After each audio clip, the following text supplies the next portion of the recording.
আরে প্রবাস ফ্রেন্ড, দেখো আমরা আছি আপাতত কেরালায়।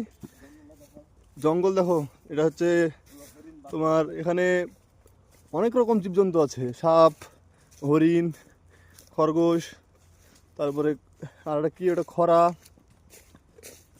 অনেক ভয়ঙ্কর ভয়ঙ্কর জিনিস আছে। তো আমরা প্রচুর জঙ্গল ভিতরে কাজ করছি।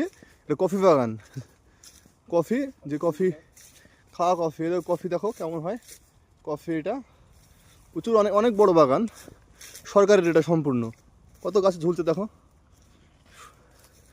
এটা প্রবাস।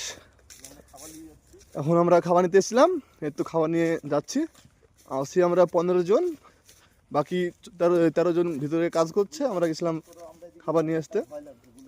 আমরা শুধু এগুলো দিয়ে হেঁটে যাচ্ছি, দুজ না, তাই ভয় লাগছে। তো ভাবো আমরা কত ভিতরে আছি। তো প্রথমের দিকে